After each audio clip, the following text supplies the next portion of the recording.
예수 그리스도의 찬란한 생명의 빛을 오늘 이 자리에 부어 주시옵소서.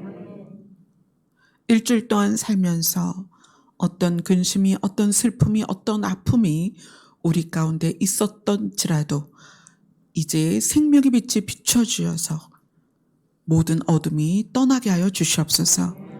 그리고 우리가 정결한 구별된 제물이 되어서 각자가 아버지께 드려지게 하여 주옵소서. 예수님 이름으로 기도드리옵나이다. 아멘. 오늘 말씀은 히브리서 12장입니다.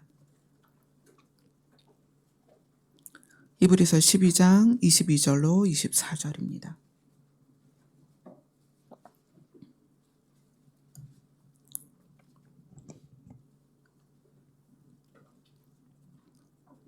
같이 읽겠습니다.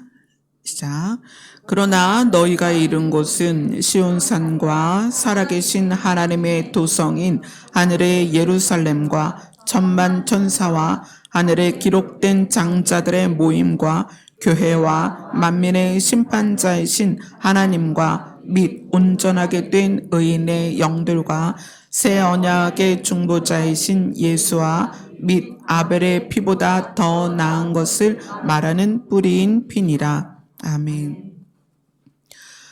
지금 이제 장자들에 대해서 쭉 알아보고 있습니다. 여기에 나와 있는 하늘에 기록된 장자들의 모임이 우리의 모임이 되어야 되고, 이 장자들의 모임 안에 우리가 들어가야 하기 때문에 이 내용을 쭉 보고 있습니다. 제가 목회를 하면서 저의 목회의 비전은 교회가 커지는 것도 아니고 성도들이 많이 모이는 것도 아니고 연합이 돼서 어떤 일들을 많이 이루는 것도 아닙니다. 저의 목회의 비전은 저와 함께 예배드리는 모두가 하나님의 나라에 가는 것입니다. 그것이 단 한 명이든 단 10명이든 모이는 수가 문제가 아니에요. 모이는 수가 문제가 아니라 몇 명이 모여서 예배를 드리든 예배를 드리는 모든 사람이 하나님의 나라에 가는 것입니다. 그것이 저의 목회의 비전이에요. 물론 거기에는 저 자신도 포함이 됩니다. 저 자신도 인생의 목표는 하나님의 나라에 가는 것입니다. 오늘 이 말씀이 너희가 다다른 곳은 시온산과 살아계신 하나님의 도성인 하늘의 예루살렘과 이렇게 쭉 표현이 돼요. 이것은 우리가 이 땅에서 무엇을 목적으로 해야 되는가를 분명하게 말해주는 거예요. 사실 돈을 많이 버는 거, 좋은 직업을 갖는 거, 또는 명예를 얻는 거, 이런 거는 우리가 이 땅에서 살면서 최선을 다하여 노력을 하면 얻을 수도 있어요. 그죠? 근데 그게 목표는 아니라는 거예요. 우리가 이 땅에서 가끔 그런 질문을 받아요. 아니 목사님, 그러면 하나님의 나라가 목표면 이 땅에서는 아무것도 안 해요? 아니요, 그렇게 말하는 게 아니에요. 이 땅에서 무엇을 하든지 우리는 최선을 다하고 신실해야 돼요. 왜냐하면 하나님이 그런 분이니까. 하나님은 성경이 뭐라고 표현하냐면 졸지도 주무시지도 아니하시고. 어떻게 하시는 거예요? 우리를 위해서 그렇게 일하고 계시다는 거예요. 그래서 우리가 이 땅에서 자기의 역할이 학생이라면 최선을 다해서 공부를 해야 됩니다. 내가 만약에 가장이라면 가족을 위해서 열심히 돈을 벌어야 돼요. 내가 가족을 돌보는 엄마의 역할이라면 엄마로서 해야 될 게 뭐예요? 가족들을 잘 먹이고 집안을 잘 돌보는 거예요. 사업을 한다면 열심히 사업을 해야 됩니다. 직장을 다닌다면 월급을 받기 위해서가 아니라 그 일에 자긍심을 갖고 열심히 그 일을 해야 돼요.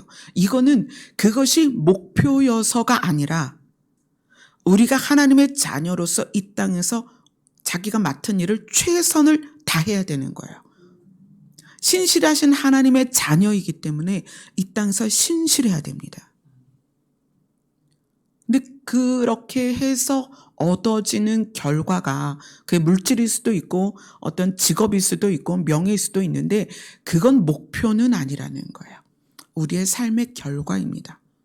물론 농사를 짓는 분들이 열심을 다해서 농사를 짓지만 가을의 태풍 때문에 모든 실과가 떨어져서 열매를 거두지 못할 수도 있어요. 우리의 인생은 그렇습니다. 최선을 다했지만 직장이 원하는 직장이 아닐 수도 있어요. 정말 열심히 공부했지만 내가 공부해서 얻은 자리가 내가 원하는 자리가 아닐 수 있어요. 세상은 그렇습니다. 그런데 우리가 하나님의 나라를 목표로 하면 절대로 실패하지 않습니다. 왜냐하면 하나님의 나라를 목표로 하는 자들을 하나님이 인도하시겠다라고 약속을 하셨습니다. 주의 이름을 부르는 자는 구원을 얻을 것이다. 근데 그 주의 이름을 부르는 것이 무엇에 의하여? 나의 목표를 하나님의 나라로 삼았을 때, 하나님의 나라를 목표로 삼고 하나님 나를 아버지의 나라로 데려가 주시옵소서라는 그 목표를 가지고 기도할 때 하나님은 신실하게 하나님의 나라로 인도하시겠다는 거예요. 그래서 하나님이 그렇게 말씀하시죠. 나는 목자다. 너희를 위하여 생명을 바치는 선한 목자다. 너희가 내 나라로 오길 원한다면 내가 너희를 그렇게 인도할 것이다. 그래서 여러분들이 교회를 다니는 게 중요한 게 아니라 나의 목표를 무엇을 가지고 있느냐를 보셔야 돼요. 나의 목표가 내 눈에 보이는 것이고 내가 노력해서 얻을 수 있는 것이라면 목표를 바꾸세요. 여러분 눈에 보이는 것은 여러분이 열심히 하면 얻을 수 있습니다. 그걸 목표로 삼지 마세요. 왜 그것을 목표로 삼지 말아야 하냐면 여러분의 눈에 보이는 것은 어느 날 사라지는 것들이에요. 태풍으로, 비바람으로, 지진으로, 전쟁으로 다 사라질 것들이에요. 그래서 하나님이 우리에게 너희는 너희 눈에 보이지 않는 나라를 소망해라. 그 나라가 흔들리지 않는 나라다. 그것이 아버지의 나라다. 그것이 영원한 나라다. 지난주에 우리는 장자들의 책임과 방향성에 대해서 함께 나누었습니다. 장자들의 책임은 본을 보이는 것이다. 장자들의 방향성은 하나님의 나라다. 네, 그것을 조금 더 지난주에 나눴어야 되는데 시간이 없어서 오늘 나머지를 좀 보도록 하겠습니다. 자, 창세기로 갑니다. 창세기 5장 1절부터 보겠습니다.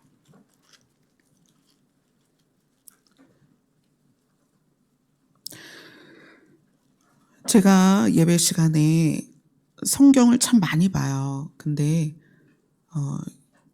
여러분들이 그게 조금 너무 지루하다 그렇게 생각하실 수도 있는데 진리는 성경에 있습니다. 제가 딴 책은 여러분들하고 나눌 게 없어요. 진리는 성경에 있고 우리는 하나님 앞에 나왔으니까 말씀만 봅시다. 아멘. 네. 자, 창세기 5장 1절로 5절입니다. 같이 읽겠습니다. 시작. 이것은 아담의 계보를 적은 책이니라. 하나님이 사람을 창조하실 때에 하나님의 모양대로 지으시되 남자와 여자를 창조하셨고 그들이 창조되던 날에 하나님이 그들에게 복을 주시고 그들의 이름을 사람이라 일컬으셨더라. 아담은 130세에 자기의 모양 곧 자기의 형상과 같은 아들을 낳아 이름을 셋이라 하였고 아담은 셋을 낳은 후 800년을 지내며 자녀들을 낳았으며 그는 930세를 살고 죽었더라. 자, 아담의 계보를 지금 읽었습니다. 하나님께서 아담을 창조하신 것부터 해서 아담이 몇 살에 죽었는지까지 이 창세기 5장 1절로 5절에 나오고 있습니다. 성경에는 족보, 그러니까 계보죠. 계보가 참 많이 나와요. 여러 군데 나오는데 이 계보를 왜 성경의 내용으로 넣었을까? 계보를 성경에 넣는 이유는 이 성경이 역사적인 사실성, 역사적인 사실성에 대해서 우리가 의심할 수 없도록 이렇게 계보를 넣는 것이기도 합니다. 그런데 하나님께서 이 계보를 성경에 넣는 분명한 이유가 있습니다. 그래서 오늘 계보를 통해서 하나님이 성경에 왜 계보를 넣었는지를 보도록 하겠습니다. 자, 5장 1절로 5절에서는 아담으로 시작한 계보가 아담의 형상과 같은 아들을 낳아 이름을 셋이라 하였다라고 해서 아담의 아들 셋의 계보까지 보여주고 있습니다. 사실 아담은 셋 이전에 아들 둘이 더 있었죠. 가인과 아벨이라는 아들이 있었습니다. 근데 가인이 동생 아벨을 죽이고 저주를 받았기 때문에 그래서 세 번째 아들 셋이라는 아들을 낳은 것을 이렇게 표현해요. 아담이 자기의 모양 곧 자기의 형상과 같은 아들을 낳았다. 이 얘기는 하나님이 아담을 만드실 때 뭐라고 표현했죠? 하나님의 형상대로 만들었다. 그것은 눈, 코, 입의 형상이 아니라 하나님의 성품, 하나님의 기질, 하나님의 마음을 닮은 자를 만들었다는 거예요. 그리고 아담이 가인과 아벨을 낳았는데 그 가인과 아벨이 아담을 닮지 않았어요. 그래서 가인이 아벨을 죽이고 나서 이제 시간이 지나서 가인은 세 번째 아들을 낳습니다. 근데 그 세 번째 아들을 이렇게 중요하다고 표현을 하는 게 자기의 형상과 같은 아들을 낳았다. 즉 아담이 하나님을 향하여 가지고 있었던 마음과 하나님으로부터 받은 그 심리적인 어떤 모든 것들을 닮은 아들을 낳았다. 그래서 이 셋으로부터 가인도 아들을 낳고 쭉 낳았죠. 그런데도 이 계보는 셋으로부터 그 계보가 이어집니다. 자, 그 계보가 어디까지 이어지냐면 5장 28절부터 32절을 같이 보겠습니다. 시작. 라멕은 182세의 아들을 낳고 이름을 노아라 하여 이르되 여호와께서 땅을 저주하심으로 수고롭게 일하는 우리를 이 아들이 아니하리라 하였더라. 라멕은 노아를 낳은 후 595년을 지내며 아들들을 낳았으며 그는 777세를 살고 죽었더라. 노아는 500세 된 후에 셈과 함과 야벳을 낳았더라. 아담의 계보를 시작해서 노아에까지 이르렀습니다. 아담에게서 시작된 노아, 그리고 노아에게 셈과 함과 야벳이라는 세 아들이 태어나죠. 자, 그 다음 족보로 갑니다. 창세기 11장으로 갑니다.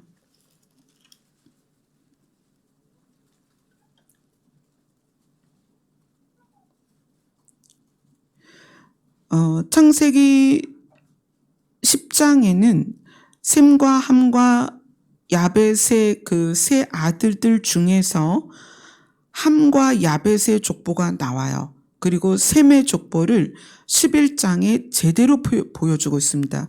자, 11장 10절 한 절만 우선 보겠습니다. 시작. 셈의 족보는 이러하니라. 셈은 100세 곧 홍수 후 2년에 아르박삿을 낳았고, 자, 셈이 이제 아들을 낳습니다.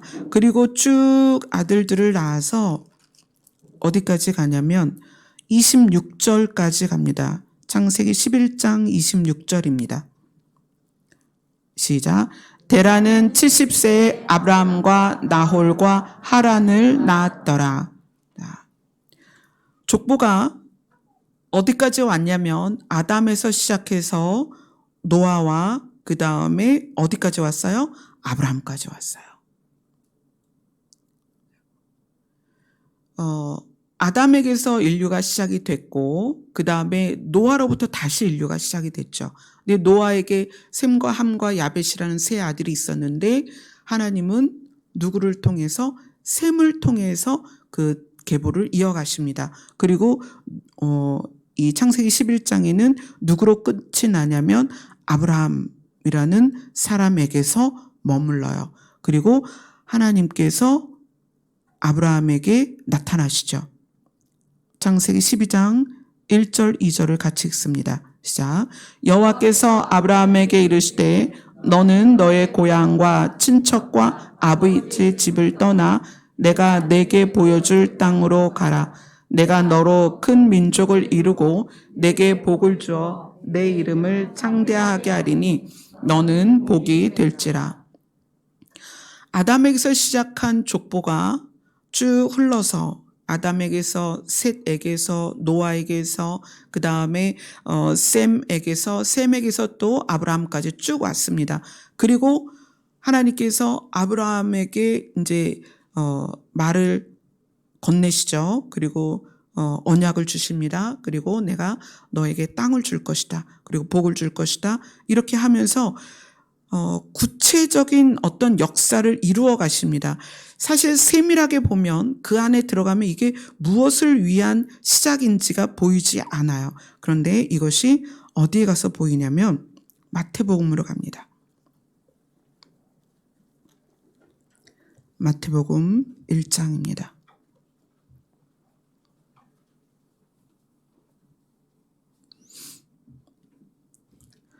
마태복음 1장 1절부터 6절까지 같이 있습니다. 시작. 아브라함과 다윗의 자손 예수 그리스도의 계보라.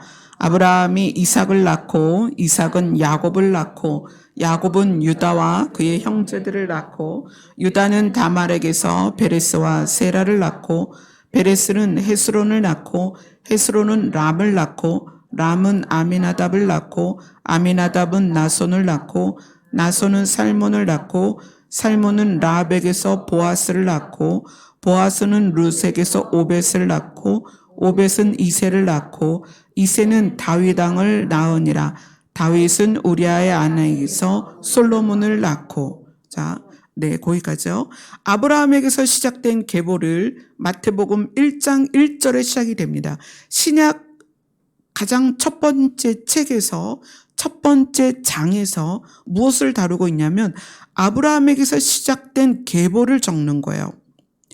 구약에서 아담에게서 시작한 아브라함까지의 계보를 지금 신약 첫 번째 책, 첫 번째 장, 첫 번째 절에서 아브라함에서 시작이 됐다는 거예요.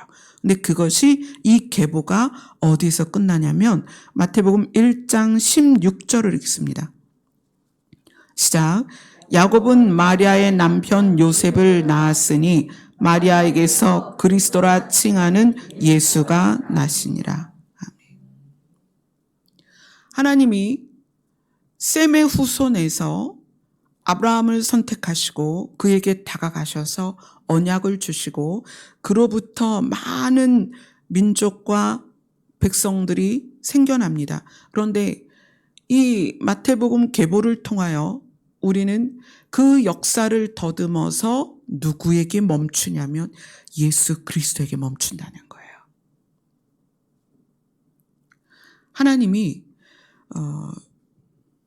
우리 모두에게 무엇을 원하시냐면 각자에게, 각 사람에게 형편도 다르고 얼굴도 다르고 이름도 다르고 상황도 다른 모든 각자에게 지금 이 계보를 통하여 말씀하시는 것은 너희의 결론은 예수 그리스도다.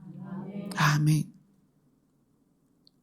우리는 이제까지 이 땅에서 보이는 것과 들리는 것과 손에 잡히는 것을 추구하며 살아왔지만 이 계보를 통하여 우리에게 말씀하시는 것은 너희들이 궁극적으로 추구해야 될 것은 너희의 결론은 예수 그리스도다.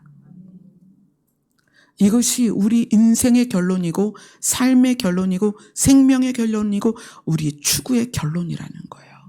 예수 그리스도. 근데 이 계보가 여기서 끝나지 않습니다. 누가복음에 다시 계보가 나와요. 누가복음 3장으로 갑니다.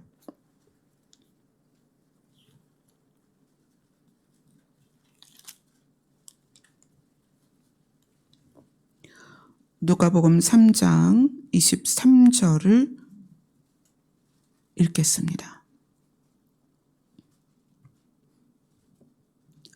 시작. 예수께서 가르치심을 시작하실 때에 30세쯤 되니라. 사람들이 아는 대로는 요셉의 아들이니 요셉의 위는 헬리요. 자, 거기까지요. 사람들이 아는 대로는 요셉의 아들이니 사람들이 그 주변의 사람들이 알기는 요셉의 아들이지만 사실은 아니라는 거죠. 요셉의 씨가 아니죠.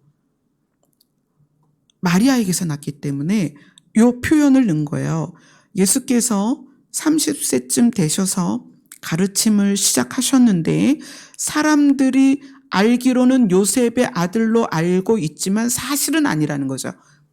마리아의 아들이죠. 그래서 이 누가복음 3장 23절에 요셉의 위는 헬리오 이렇게 표현되는데 마태복음에선 그렇지 않아요. 요셉의 위를 야곱이다 이렇게 표현해요. 왜 그럴까요? 이 요셉의 위는 헬리오, 이 마태복음에서는 요셉의 위가 야곱이거든요. 그게 왜 다를까? 원래 요셉은 혈통적으로는 야곱의 아들입니다. 그런데 누가복음에서는 요셉의 위가 헬리라는 것은 이 헬리가 장인어른이에요. 마리아의 아버지입니다. 근데 이 성경을 이제 해석하는 분들은 그렇게 표현을 해요. 마리아의 아버지가 아들이 없어서 데릴사위처럼 그렇게 생각해서 그 요셉의 위를 요셉의 실제 아버지를 썼어야 되는데 장인을 썼단 말이에요. 근데 이걸 통해서 우리는 예수님이 혈통적으로나 유전자적으로나 그 유다의 자손인 것을 분명하게 드러내죠.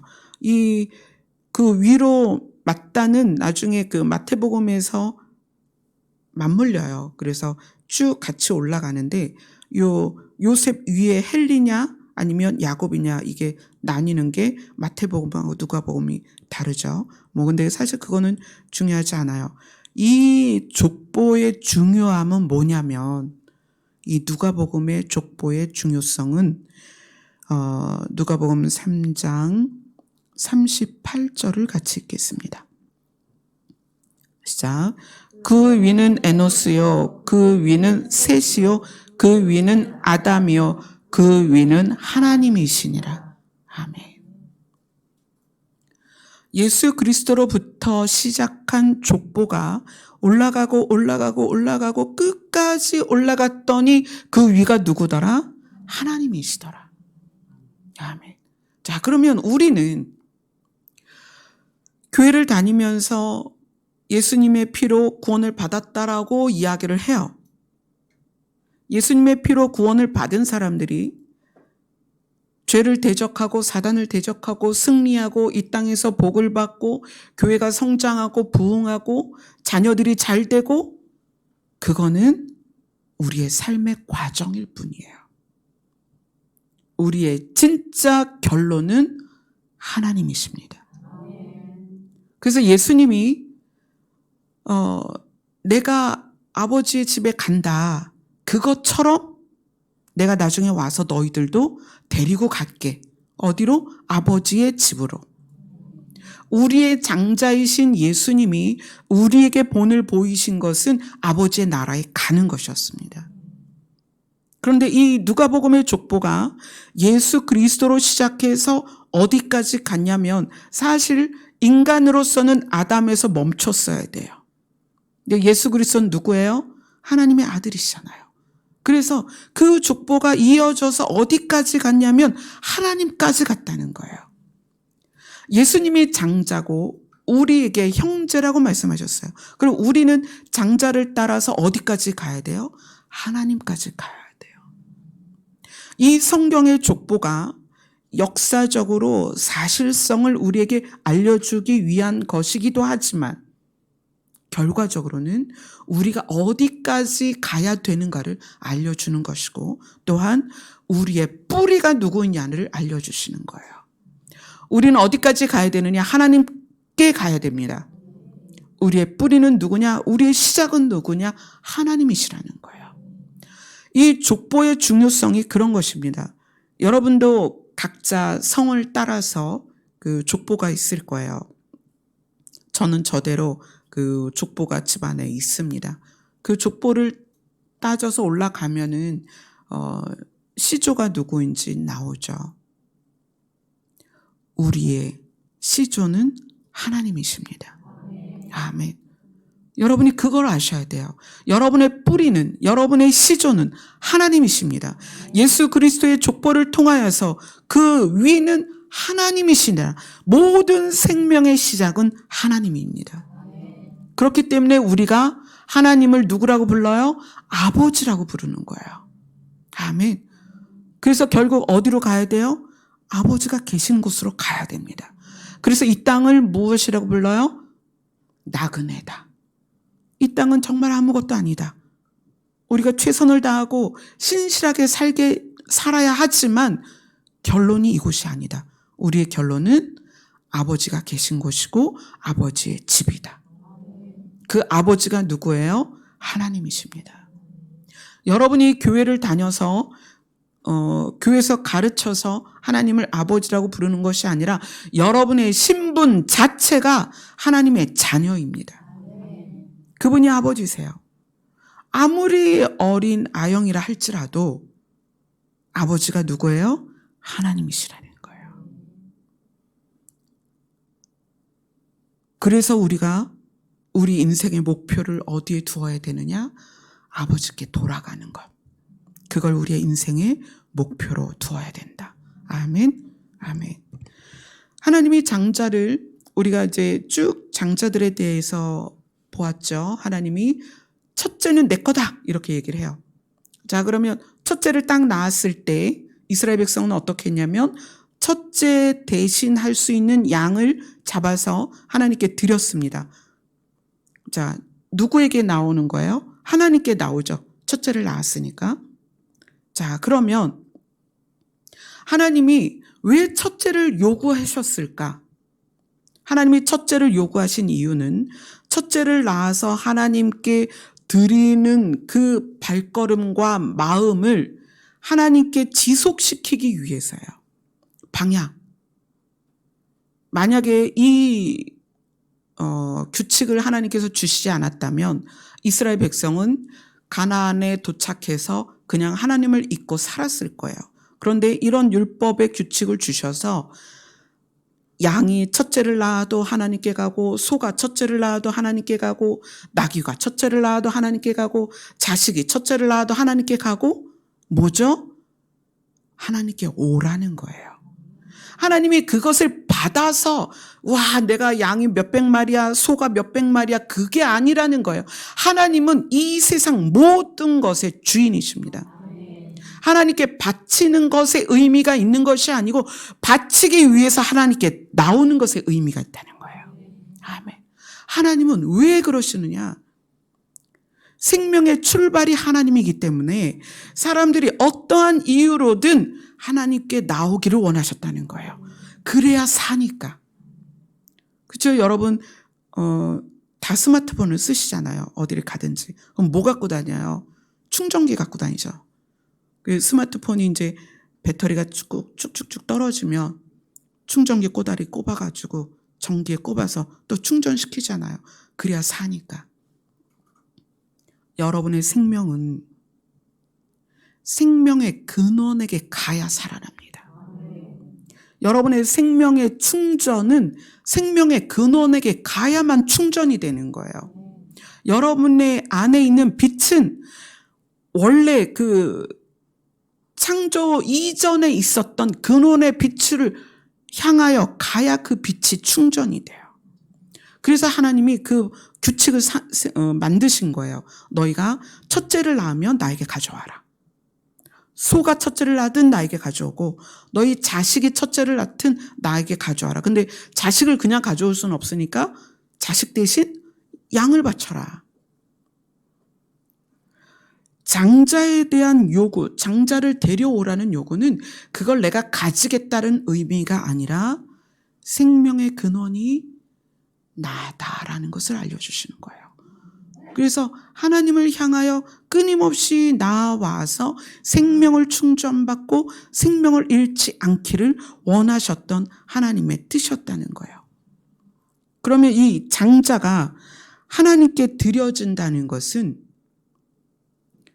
우리의 방향을 확인하는 거예요. 방향은 하나님이다. 아멘. 자, 또 한 군데 우리가 이 부분을 봐야 됩니다. 민수기 8장으로 갑니다. 민수기 8장, 이제 오늘 봐야 될 중요한 부분입니다.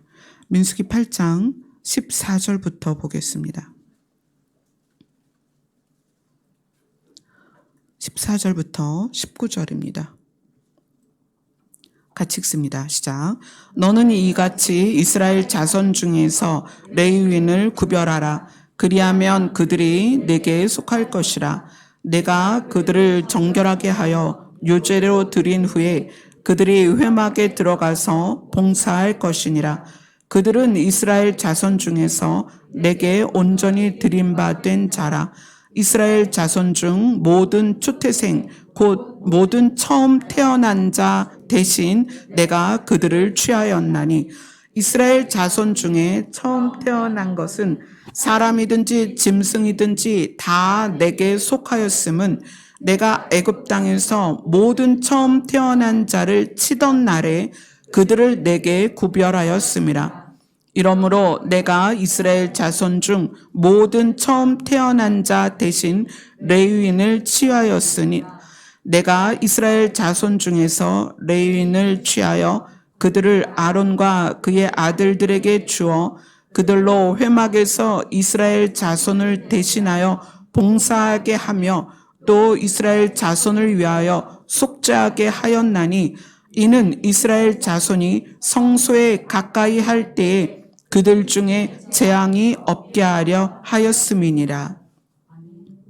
하나님께서는 장자 모든 초태생을 하나님 것으로 취하십니다. 그런데 각 가정의 맏아들을 다 성전에 데리고 와서 성전에서 살 수는 없잖아요. 그죠? 모든 집안의 장자를 다 모아놓으면 성전에 들어갈 수도 없어요. 그래서 하나님이 그 장자들 대신에 누구를 취하냐면 레위 족속을 취합니다. 그리고 레위 족속에게 무엇을 하게 했냐면, 이스라엘 자손을 위하여 너희가 대신 죄를 빌어라.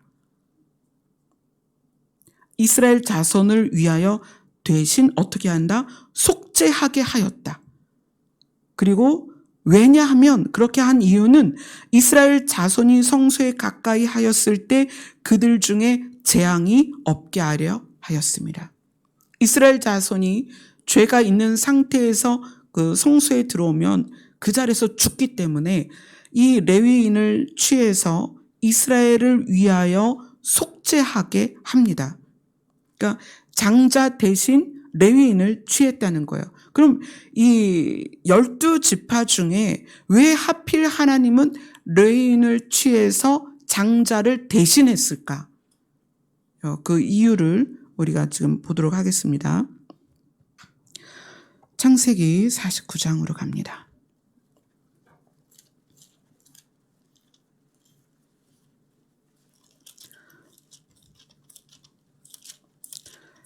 창세기 49장에는 레위가 원래는 어떤 사람이었느냐가 보입니다.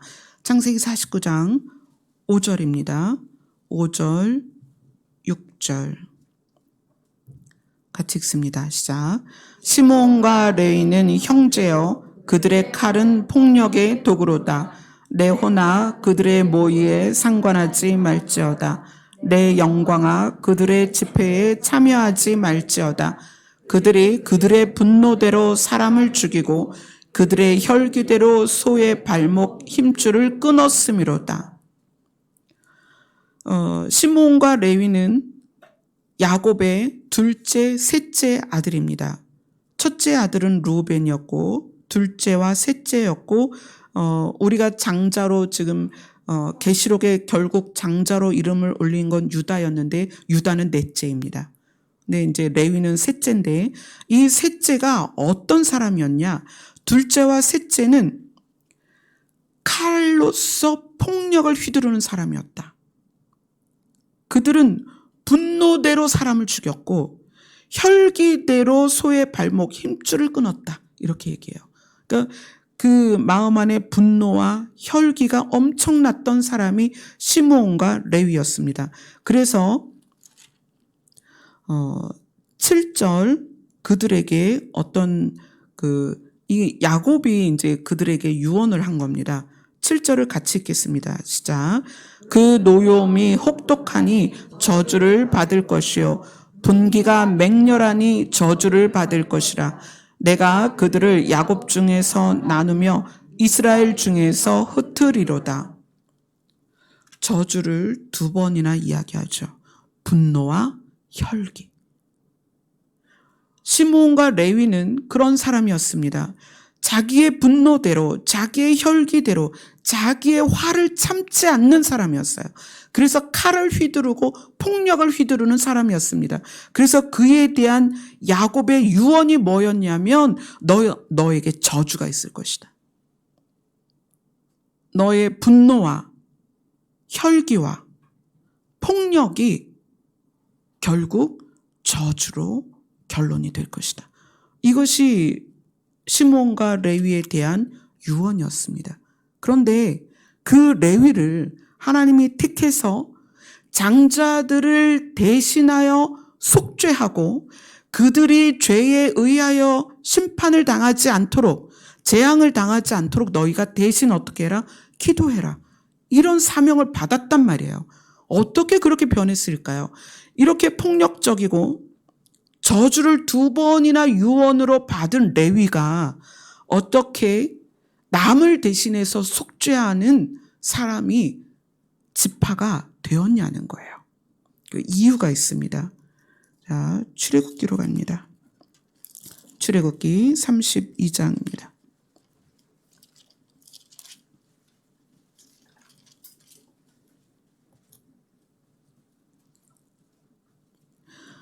(32장) 1절을 같이 읽겠습니다. 시작. 백성이 모세가 산에서 내려옴이 더딤을 보고 모여 백성이 아론에게 이르러 말하되 일어나라 우리를 위하여 우리를 인도할 신을 만들라. 이 모세 곧 우리를 애굽 땅에서 인도하여 낸 사람은 어찌 되었는지 알지 못함이라. 모세가 시내산에 올라가서 그때 하나님께 그 십계명을 받은 그 십계명이 써 있는 돌판을 받는 그런 상황에서 모세가 내려올 줄 아느니까 백성들이 모세가 없으니까 불안한 거예요. 모세가 없으니까 하나님이 자기들을 이제까지 지켰던 그것에 대해서 희미해진 거예요. 두려워졌어요. 그래서 어떻게 해요? 금을 다 뽑아다가 우리를 인도할 신을 만들어내라. 그래서 뭘 만들죠? 금송아지를 만듭니다. 그 사건이 이 출애굽기 32장에 나와요. 그리고 나서 이제 모세가 돌판을 들고 내려왔는데 난리가 난 거예요. 사람들이 노래를 하고 춤을 추고. 그래서 보니까 금송아지를 만들어 놓고 이것이 우리를 인도한 하나님이다라고 노래를 하는 거예요. 그래서 그때 모세가 그대로 뒀다가는 하나님께서 이 이스라엘 전체를 멸하실 것이니까 그 멸함을 면하기 위해서 이렇게 이야기합니다. 출애굽기 32장 26절 같이 읽습니다. 시작. 이에 모세가 진문에 서서 이르되 누구든지 여호와의 편에 있는 자는 내게로 나오라 하매 레위 자손이 다 모여 그에게로 가는지라. 금송아지를 만들어 놓고 이것이 우리를 인도하여 낸 여호와다 하나님이다 라고 춤을 추며 노래하는 그들을 모세가 서서 이스라엘 백성에게 소리를 친 거예요. 여호와의 편에 있는 자는 내게로 다 와라. 그랬을 때 누가 왔냐면 레위 지파가 왔다는 거예요. 레위 족속은, 레위 지파는 자기의 시작인 그 조상 레위와 시므온이 얼마나 폭력적이고 얼마나 혈기가 많았고 얼마나 사나웠고 얼마나 그 칼을 도구로서 사람을 죽였는지를 역사를 통해서 배웠고, 그리고 하나님으로부터 그들이 저주받았다는 걸 알았습니다. 그런데 이것을 만회를 해야 되는데 이 만회할 기회가 온 거예요. 모세가 여호와의 편에 있는 자는 다 내게로 와라 했을 때 가장 먼저 달려간 게 레위 자손입니다. 레위 자손이 다 모여서 그에게로 가는지라. 자, 출애굽기 32장 27절로 29절 우리 청년자매가 읽어주세요. 모세가 그들에게 이르되 이스라엘의 하나님 여호와께서 이렇게 말씀하시기를 너희는 각각 허리에 칼을 차고 진 이문에서 저문까지 왕래하며 각 사람이 그 형제를 각 사람이 자기의 친구를 각 사람이 자기의 이웃을 죽이라 하셨느니라. 레위 자손이 모세의 말대로 행하매 이날의 백성 중에 3,000명가량이 죽임을 당하니라. 모세가 이르되 각 사람이 자기의 아들과 자기의 형제를 쳤으니 오늘 여호와께 헌신하게 되었느니라. 그가 오늘 너희에게 복을 내리시리라. 아멘. 이 레위 자손이 자기 같은 민족을 죽인 거예요. 같은 민족을 죽였는데 이 사람을 죽인 것에 대해서 이것은 뭐에 대한 반응이냐면 죄에 대한 반응이에요. 하나님을 떠나는 것과 하나님을 떠나는 것이 악한 거거든요. 죄와 악에 대한 반응을 레위가 한 거예요. 친족을 죽였다라는 것이 포커스가 아니고 하나님을 떠나고 우상 숭배하는 것이 얼마나 악한 것이고 죄인 것인가를 레위 자손이 어떻게 대응했는가를 보여주는 거예요. 그리고 나서 이 레위 자손이 또 어떤 모습이냐면 민수기 25장으로 갑니다.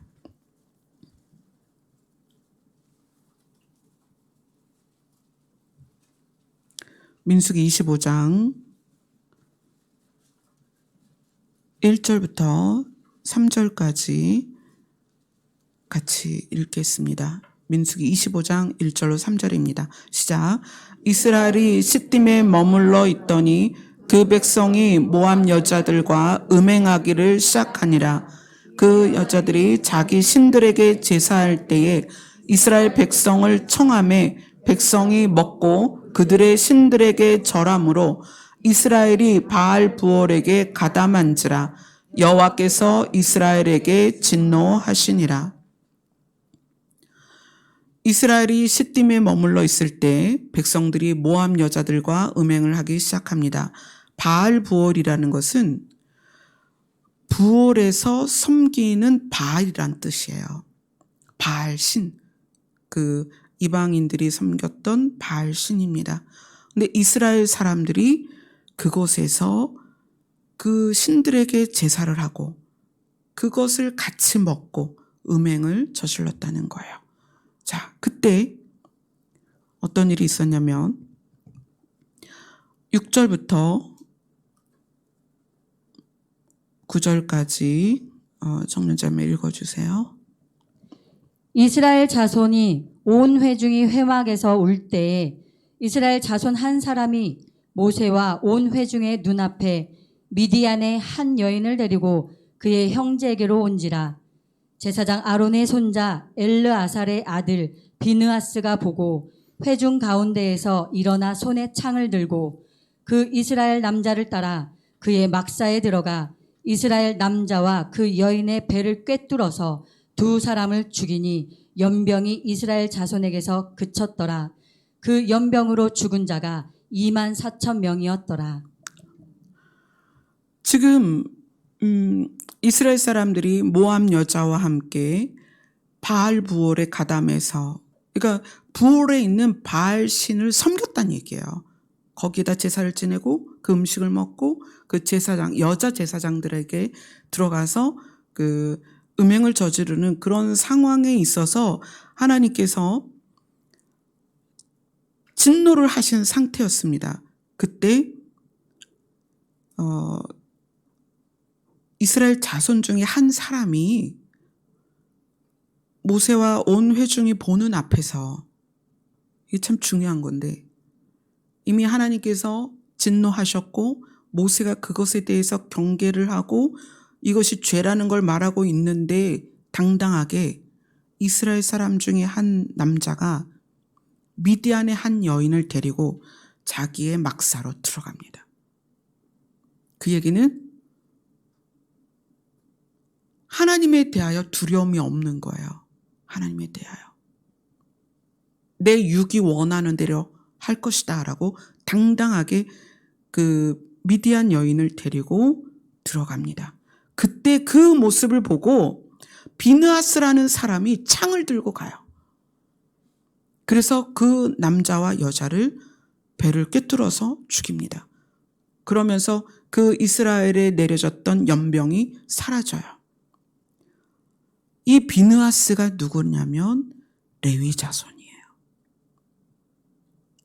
그리고 그때 죽은 그 여자와 함께 창에 찔려 죽은 남자가 누구냐면 시므온과 레위가 야곱으로부터 저주를 받았죠. 둘이 같이 칼을 쓰고 폭력적이고 분노와 혈기를 가진 사람이었는데 여기서 죽임당한 남자가 누구냐면 그 시므온의 자손이었어요. 그러니까 시므온과 레위가 같이 하나님으로부터 그렇게 야곱을 통해서 저주를 받았는데 폭력 때문에 분냄 때문에 칼을 쓰는 거로 저주를 받았는데 이 민수기 25장에서 분명하게 갈라지는 거예요. 시므온은 바알부올의 여인을 취하는 것으로, 레위 자손은 그를 죽이는 것으로. 자, 이거는 사람을 죽이는 게 포커스가 아닙니다. 악한 것과 죄에 대하여 어떻게 반응하느냐, 그 문제라는 거예요. 이렇듯이 레위 지파는 그 조상 시조 레위가 어떤 사람이었냐에 따라서 하나님으로부터 받은 저주를 자손들이 만회를 합니다. 그리고 하나님 편에 서요. 여호와 편에 서고 악한 것을 대적합니다. 그래서 하나님이 레위 지파를 들어서 너는 이제부터 이스라엘의 죄악에 대하여 대신 빌어라. 그들이 죄 때문에 죽지 않도록 대신 빌어라. 이렇게 이야기를 하십니다. 그래서 레위 지파가 제사장의 지파가 되는 거예요. 자, 그런데 중요한 것은 베드로전서로 갑니다. 이것이 오늘 우리의 결론이기도 합니다. 베드로전서 2장 9절입니다.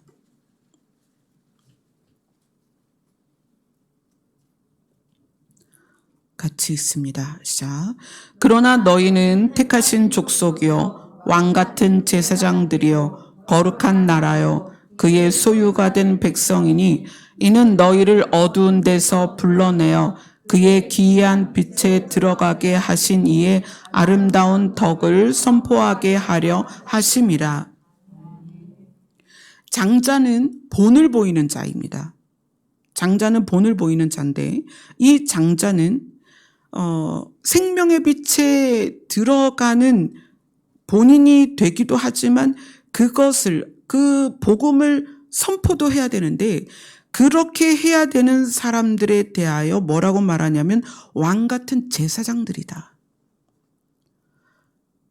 레위 지파 같아야 된다는 거예요.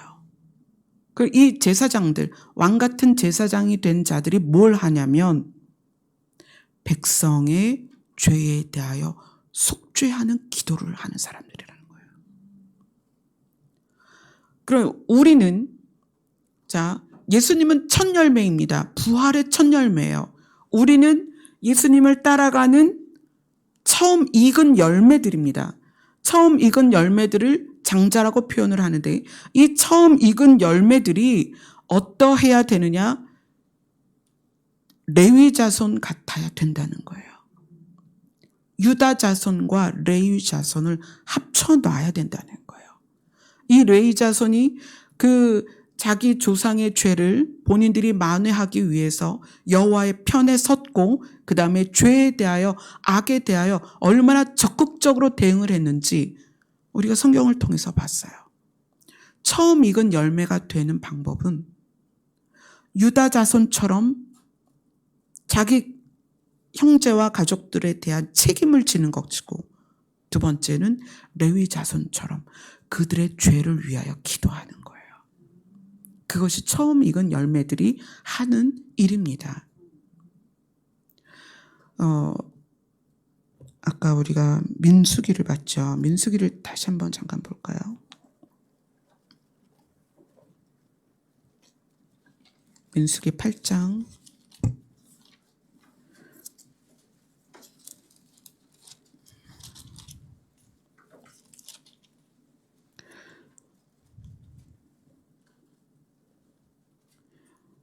민수기 8장을 보면 그 레위인들이 어떻게 했냐면 21절을 같이 읽겠습니다.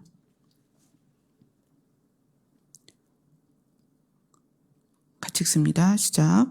레위인이 이에 죄에서 스스로 깨끗하게 하고 그들의 옷을 빨매 아론이 그들을 여호와 앞에 요제로 드리고 그가 또 그들을 위하여 속죄하여 정결하게 한 후에, 이 레위인들이 자기 이스라엘 자손들을 위하여 속죄하면서 그들이 재앙을 당하지 않도록 기도하기 위해서 무엇을 했냐면 죄에서 스스로 깨끗하게 했다. 자기의 옷을 빨았다.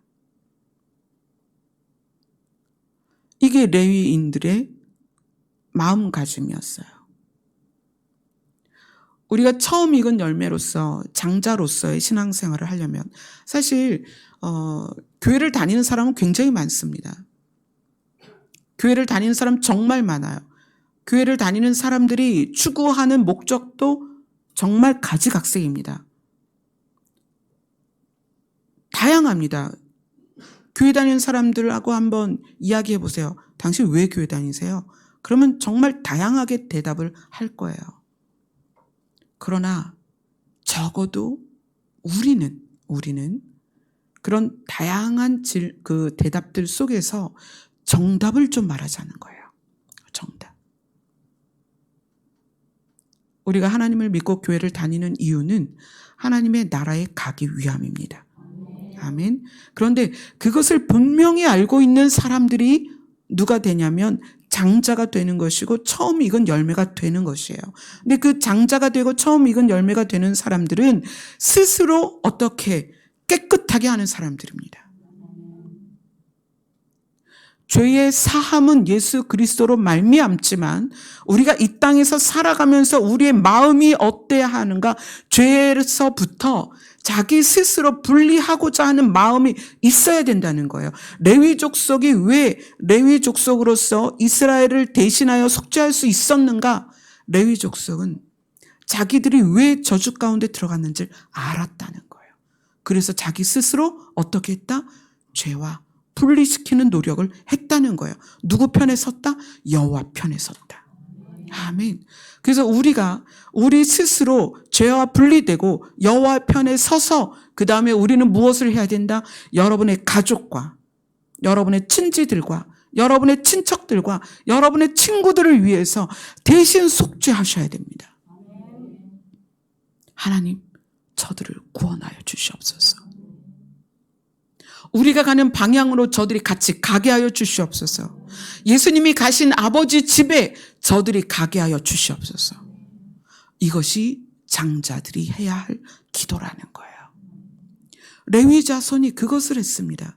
그들이 물론 그 제사를 위해서 여러 가지 일들을 분주하게 했지만 그들의 진짜 사명은 자기 이스라엘 백성들을 위하여 속죄하는 것이었어요. 그리고 그들이 재앙을 당하지 않도록 하는 것이었습니다. 그럼 우리가 신앙생활하면서 해야 할 기도가 뭐냐? 여러분, 눈으로 보이는 것을 달라고 기도하지 마세요. 눈으로 보이는 거 여러분 노력하며 가실 수 있습니다. 레위 자손처럼 그들의 생명을 위해서 기도해야 돼요. 저희 교회가 하나님께서 주신 사명이 뭐였냐면 장자들의 중보 기도였습니다. 그래서 그것을 2016년부터 시작을 했어요. 장자들의 중보 기도는 레위 족속 같은 기도입니다. 우리의 민족이, 우리의 나라가, 또 작게는 나로 시작된 관계 안에 있는 사람들, 아내, 남편, 부모, 자녀, 형제, 친척, 친구, 그 모두가 재앙 가운데 있지 않고 하나님의 나라에 갈 수 있기를, 그래서 대신 속죄하며 기도하는 것, 그것이 장자들의 기도입니다. 아멘. 우리가 모여서 기도할 때, 우리가 주님 앞에 나아갈 때 그들의 짐을 가지고 나가는 거예요. 어떤 짐을? 죄의 짐을 가지고 나아가는 거예요. 그리고 하나님 앞에 내가 엎드렸을 때 그들이 모두 함께 엎드린 것처럼 그렇게 기도하는 거예요.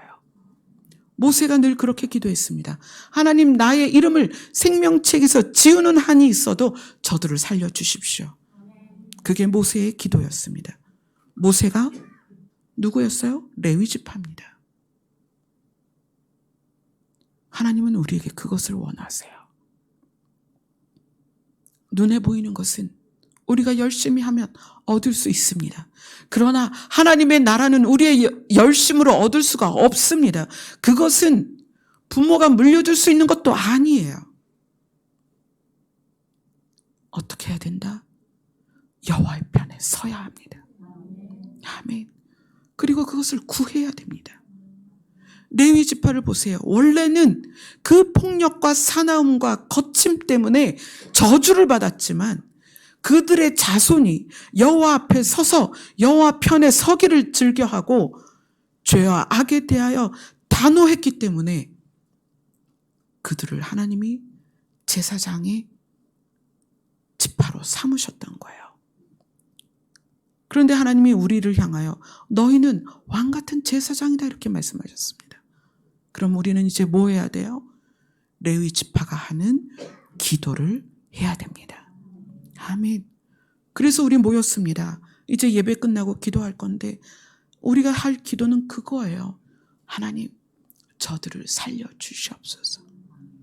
하나님, 저들을 생명으로 인도하셔서 아버지의 나라로 데려가 주시옵소서. 예수님이 그렇게 표현합니다. 아버지의 나라는 거할 곳이 많도다. 우리가 다 데려가도 됩니다. 여러분에게 속한 이름들 하나하나를 위해서 그것이 나의 이름인 것처럼 기도하셔야 됩니다. 아멘. 아멘. 기도하겠습니다.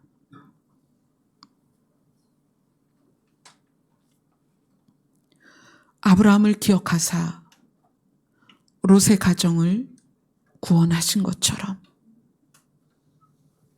우리의 기도를 들으시고 우리의 형제와 자매와 부모와 친척들과 친지들을 구원하여 주시옵소서. 우리가 레위 지파처럼 날마다 주님 앞에서 그들을 위하여 속죄하는 기도를 하기를 소원합니다. 이 기도를 들으시고 그들을 재앙 가운데서 건지셔서 아버지의 나라로 인도하여 주시옵소서. 예수님 이름으로 기도드리옵나이다. 아멘. 우리를 죄에서 구원하여 주시는 아버지 하나님의 사랑을 소망하며 찬송하겠습니다.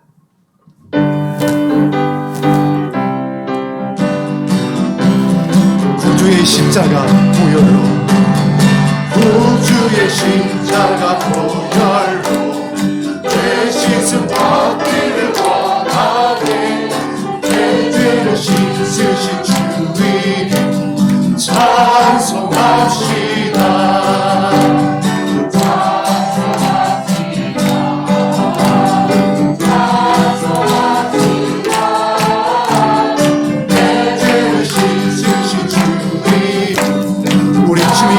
박수하며 구주의 십자가, 구주의 십자가 보혈로 죄 씻음 받기를 원하네. 내 죄를 씻으신 주님 찬송합니다.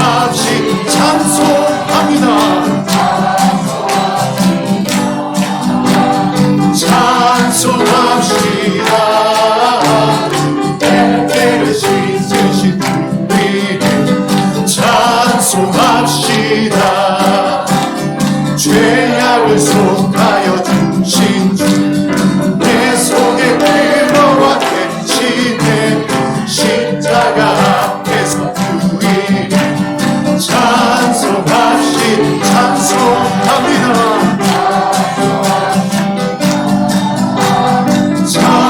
찬송합시다. 내 죄를 씻으신 주님 찬송합시다. 주 앞에 있는 생명수 날 씻어 정하게 하시네. 내 기쁜 정성을 다하여 찬송합시다.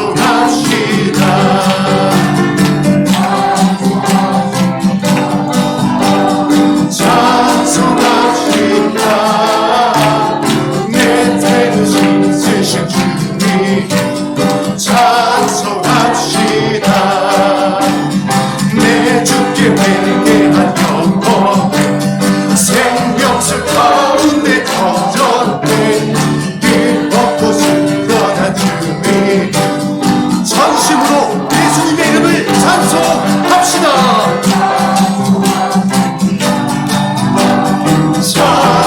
찬송합시다. 내 죄를 씻으신 주님 찬송합시다.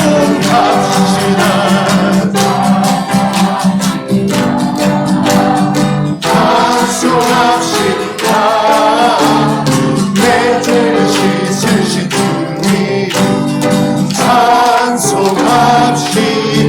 찬송합니다.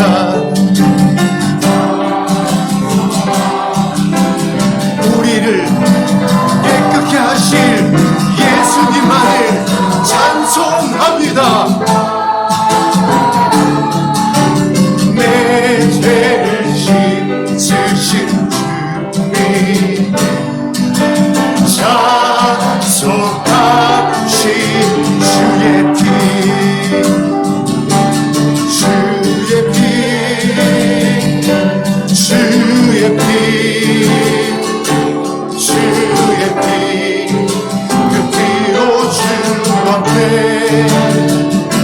주의 피 주의 피 주의 피 그 피로 사 주의 피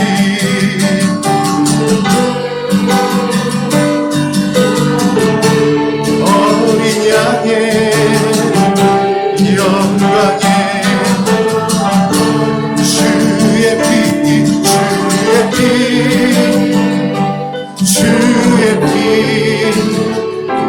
주의 피 그 피로 살았네. 그 피 흘고라 나를 위해 십자가에 섰었니.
예수님이 피를 흘리신 것은